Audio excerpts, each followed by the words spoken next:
Bismillahirrahmanirrahim. Assalamualaikum warahmatullahi wabarakatuh.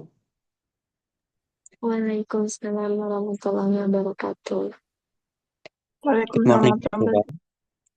So today will be their presentation from our group is from 7 groups. In this presentation will be explained about error in morphology materials. So before that, I want to introduce our member groups. My name is Davandika Rizky as moderator and second presenter, and my partner is Elsa Amelia as one presenter. So for the first material will be explained by Elsa Amelia. Elsa Amelia, thanks is your. Okay, next slide. Okay, the first material will be explain about error analysis in morphology. Morphological errors refers to mistake in word formation that involve morphemes, the smallest unit of meaning in language. Jadi kesalahan ini dapat terjadi dalam berbagai aspek, termasuk infleksi, derivasi, bentuk jamak, penandaan kata, atau penggunaan afiks yang salah. According to the Lie 1982, state that morphological errors may result from first language transfer over generalization of target language rules and limited understanding of grammatical rules. Jadi, menganalisis kesalahan morfologi ini tidak hanya untuk membantu mengidentifikasi kesulitan pembelajar, tetapi juga memberikan dasar untuk meningkatkan strategi pengajaran, mengembangkan latihan yang terarah, dan juga meningkatkan akurasi bahasanya itu sendiri. Next slide.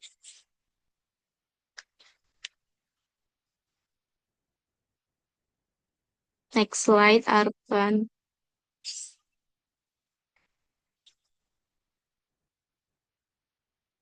Selanjutnya yaitu types of morphological errors. Yang pertama itu inflectional errors. According to the Lie and Bird, 1973, inflectional errors are the most common type of developmental errors among L2 learners because inflectional morphemes are often required rule memorization. Jadi di inflectional error ini morfem dalam bentuk lampau yang dihilangkan atau diterapkan secara salah. Contohnya, he go to school yesterday. He went to school yesterday. Yang kedua yaitu derivational error. According to Katamba 1993, derivational errors reflect learners' difficulty in understanding how affix, change word, class, or semantic property. Yang kedua ini yaitu penerapan aturan derivasi yang salah akan mengubah makna yang dimaksudkannya. For example, beautiful, beautiful, informative, information. Next slide.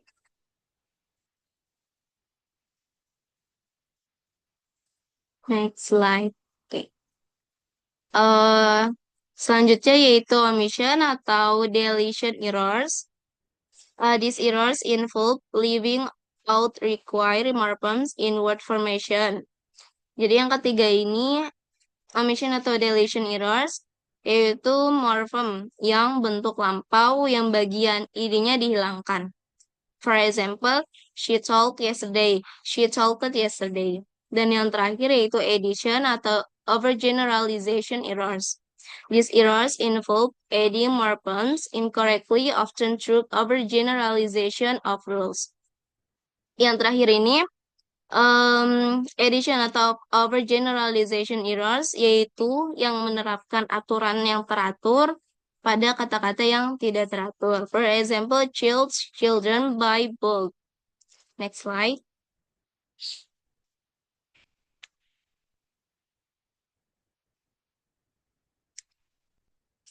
Selanjutnya yaitu overview of morphology according to Aronoff and Fudeman. Morphemes are the fundamental units that form words and carry grammatical or lexical meaning. The first is free morphemes, can stand alone as word. Example, book, run, or happy. Yang kedua yaitu bound morphemes, cannot stand alone, must attach to free morphemes. For example, prefix, on, in, unhappy. Suffixnya ed, id, invoked, infix, right, there in English. Yang terakhir ini yaitu memahami perbedaan antara kedua jenis morfem sangat penting dalam mempelajari suatu bahasa karena penggunaan morfem terikat. Yang salah sering kali mengakibatkan kata menjadi salah atau berubah maknanya. Dengan memahami morfem ini dapat membentuk kata yang tepat dan memahami fungsi serta makna kata dalam kata sehingga komunikasi menjadi kalimat yang tepat dan efektif. Okay, so the next material will be explained by Dapandika.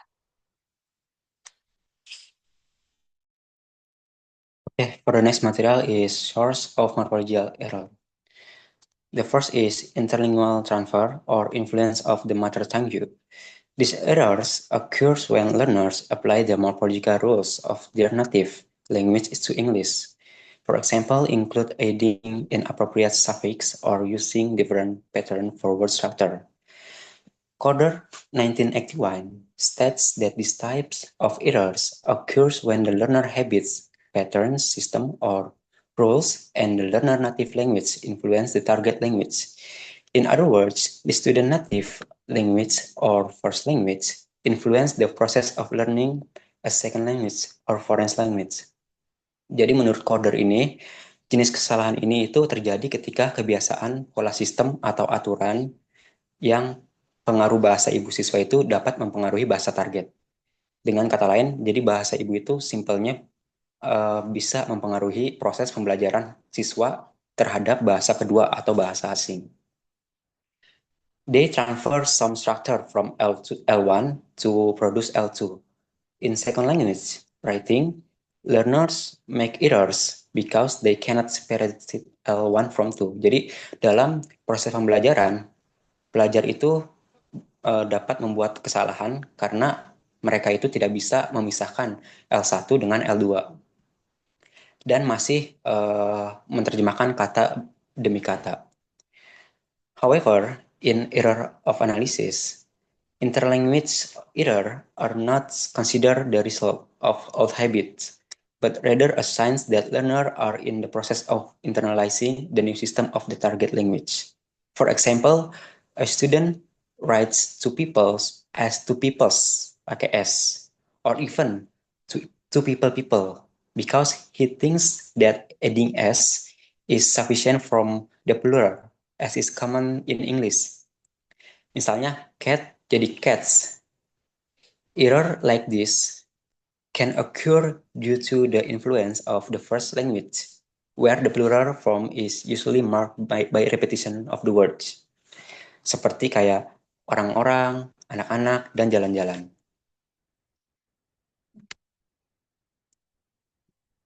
And second is lack of understanding of morphological rules.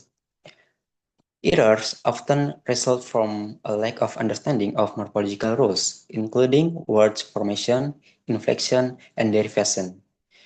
These rules must be full mastered to avoid errors. Intralingual interference refers to error made by learners that do not reflect the structure of their native language, but rather the target L2 or the language being learned. These errors are based on learning strategy, communication strategy, and induced errors. So these errors occurs when student did not fully apply the rules of the language. Jadi kesalahan ini terjadi ketika siswa tidak sepenuhnya memahami aturan bahasa dan resulting in some important part of the sentence being missing or incomplete. According to Richards, 1974, these errors occurs because students do not yet fully understand the correct structure or rules of the target language. So they only use some of the rule. For example, you like sing menjadi do you like to sing. Jadi kata you like sing itu kurang tepat. Yang seharusnya itu yang sebenarnya do you like to sing. Ditambahkan kata do dan to. Jadi artinya kamu suka bernyanyi without adding the auxiliary words do and without the from to sing. Next, please.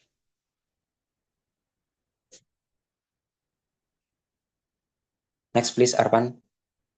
Okay. And the third, learning environment factors. Difficulties in internalizing the rules can be attributed to factors such as insufficient exposure to English, teaching methods that do not focus on morphology and inadequate teaching materials. So, these errors can occur when students rarely practice language, production, writing, or speaking, or do not receive immediate feedback from the teacher. Without proper feedback, students tend to repeat the same mistake over time. Factors such as time pressure during exams, limits learning material, and minimal exposure to authentic English, such as real conversation, movie, or text, can also exacerbate errors. The quality of teachings and feedback significantly influence student ability to avoid morphological errors. For instance, morphological awareness exercise have been shown to reduce omission and incorrect formation in student writing. Next, please. Sorry. Cognitive limitation and motivation. Limitation in cognition and motivation, such as a intelligence level of or low motivation, can hinder the processing of complex morphological rules and increase.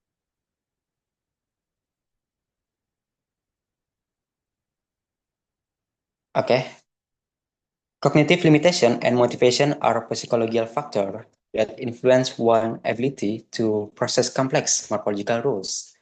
For example, the age of the learner can affect cognitive capacity, and young adults may find it easy to master derivation rules than children, who are still in stage of brain development.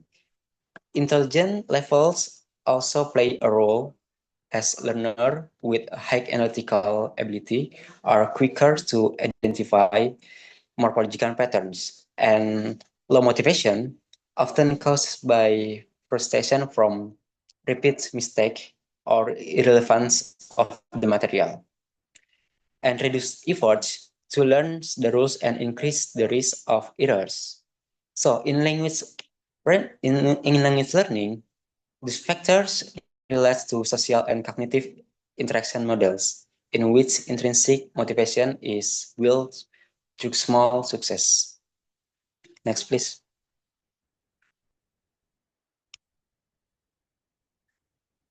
Next, please, Arpan. Okay, thank you. And the next material is common morphological error made by FL learners. The first is inflectional errors. One type of errors that often occurs is the omission of inflectional morphemes. For example, in the sentence, he played football yesterday, which should be written he played football yesterday. Ditambahin kata ide di kata play. He played football yesterday. So these errors show that students do not yet fully understand the use of the suffix to mark the past tense. In addition, many students also overgeneralize regular rules, such as writing "bayit" for both or "chills" for children's. These errors occur because students apply general rules to irregular words. These errors can interfere with communication because it causes words to sound incorrect or non-standard.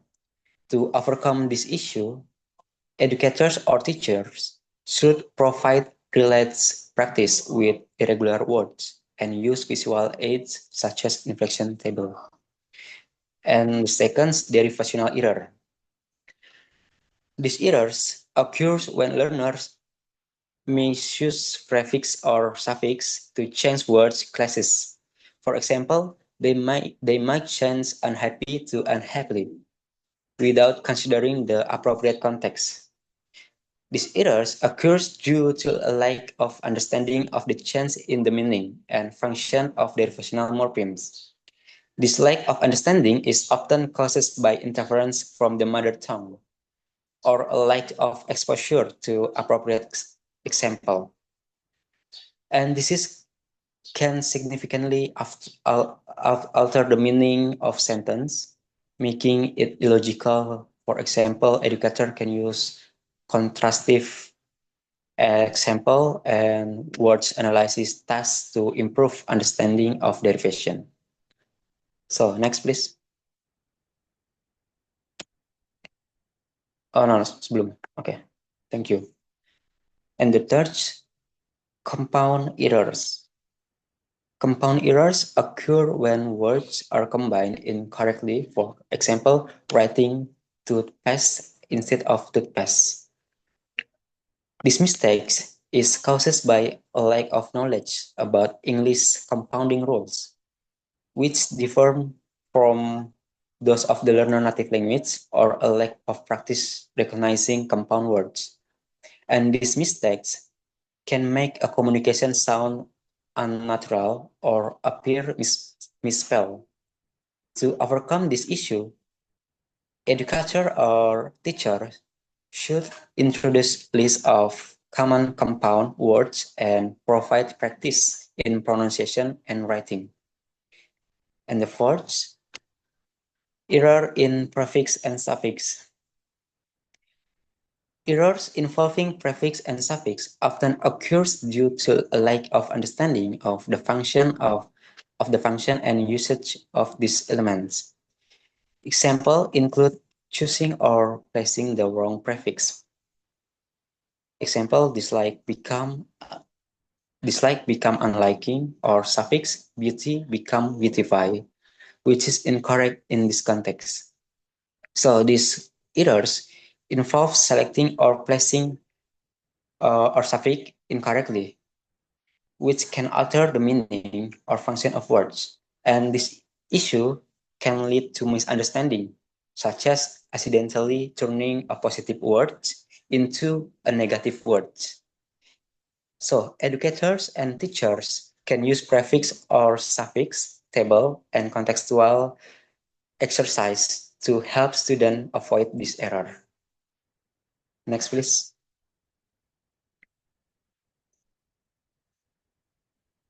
So the last conclusion, minimizing morphological errors require continuous collaboration between teachers and students.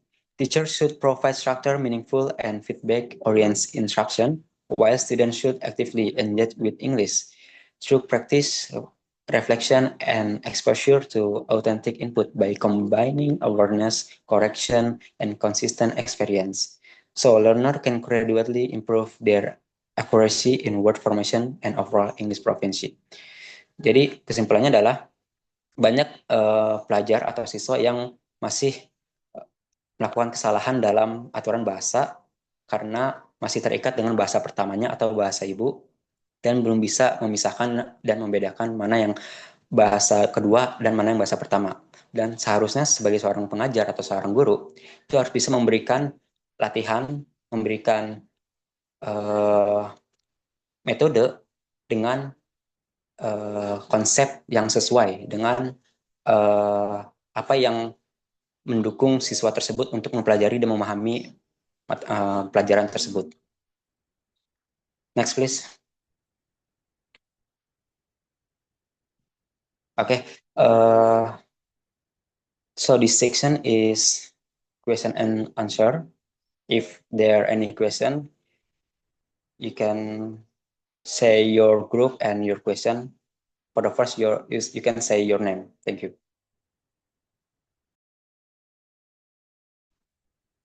Jihan ingin bertanya. I am Jihan Fadila from group 9. I wanna ask, which do you think is more difficult to avoid error due to mother tongue, influence, interlingual, or error due to overgeneralization, interlingual, and why? Thank you.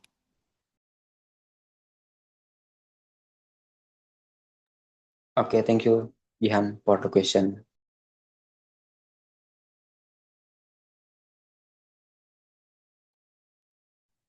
Can I question too for group 7? Yes, of course. Yes, you can.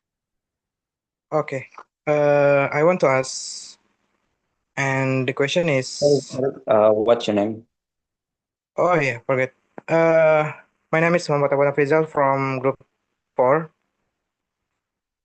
The question is, among the various types of morphological errors, such as omission, addition, misformation, and misordering, which do you think occurs most frequently among EFL learners, and why?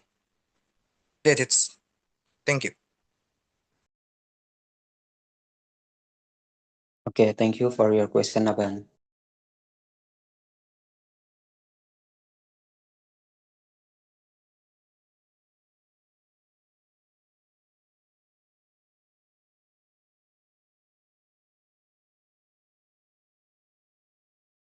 I have question.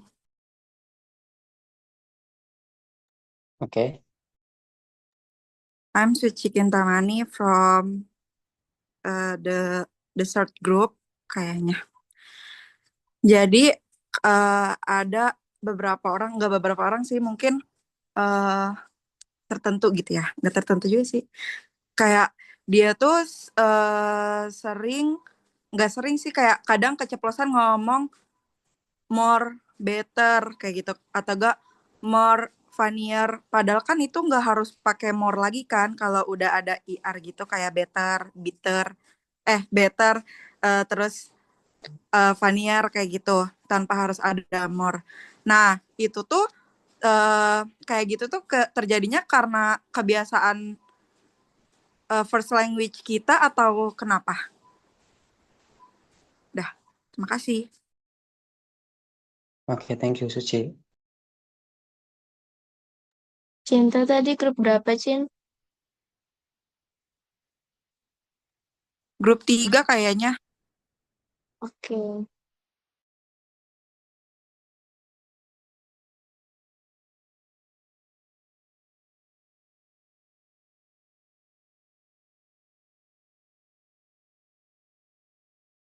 Waktunya tinggal 9 menit lagi, guys.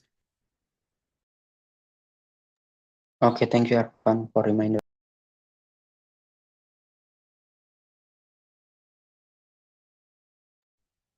Okay, I will answer question from Jihan.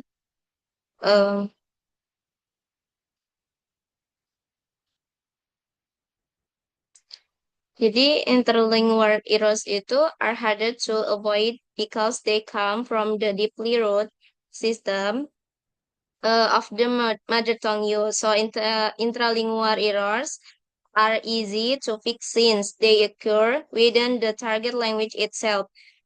Contohnya, Indonesia learning may say I am study. So because the present continuous form does not exist in Indonesia. Is it clear, Jihan? Ya, thank you, Sa. Kasih juga.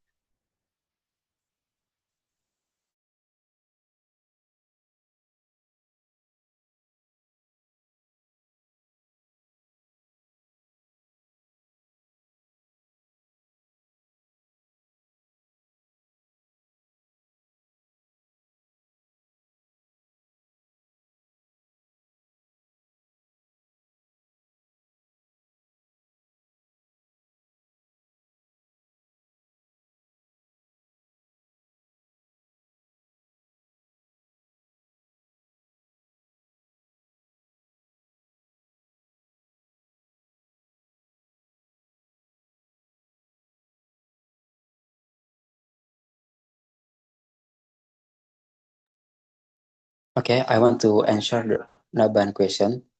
Before that, I want to make sure the question from Naban. The question is, Among the various types of morphological errors, such as omission, addition, misformation, and misordering, which do you think occurs most frequently among evil learners, and why? That's right. Right. Okay.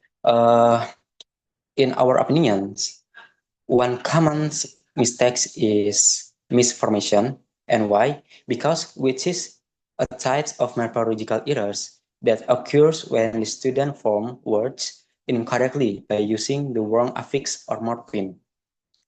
So this is often due to overgeneralization or applying rules excessively based on patterns that have been learned. However, in English has many exceptions and complex morphological variation. For instance, student may apply general patterns such as adding ed to all verbs for the past tense without consider irregular verbs. Jadi kesalahan yang banyak menurut kami yaitu misformation atau pembentukan yang salah. Nah, kesalahan ini tuh kenapa bisa disebut lebih banyak? Karena terjadi ketika siswa itu membentuk kata dengan menggunakan affix atau morfem yang salah. Dan siswa juga sering menerapkan overgeneralization atau aturan secara berlebihan berdasarkan pola yang mereka pelajari. Bagaimana, Naban? Okay. So clearly for the answer. Thank you. Okay, thank you, Naban.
Okay.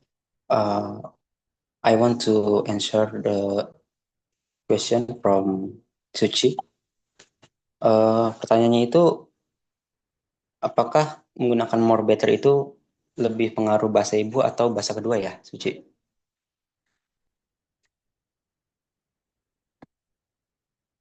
Ya. Iya dapat. Ya.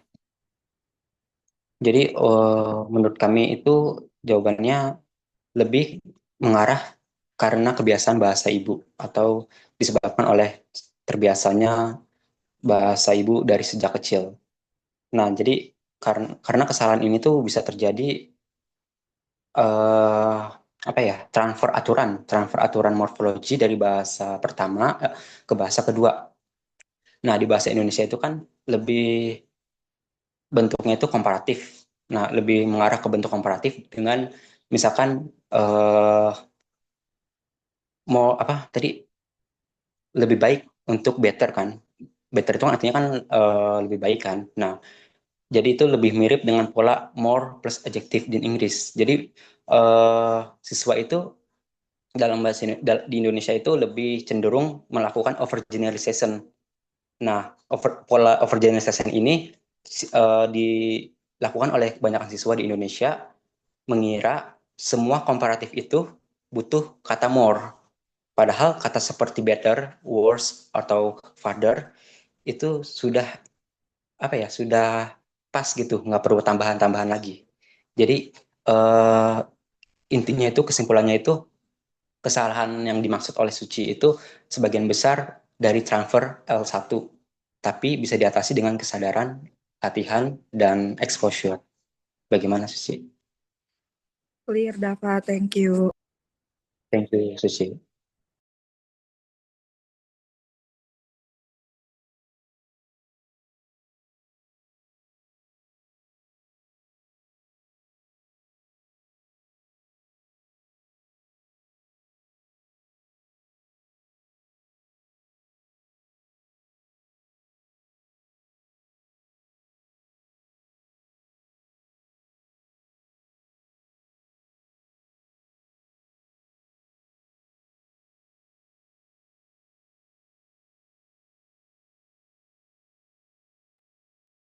Okay, that's all from our group. Thank you so much.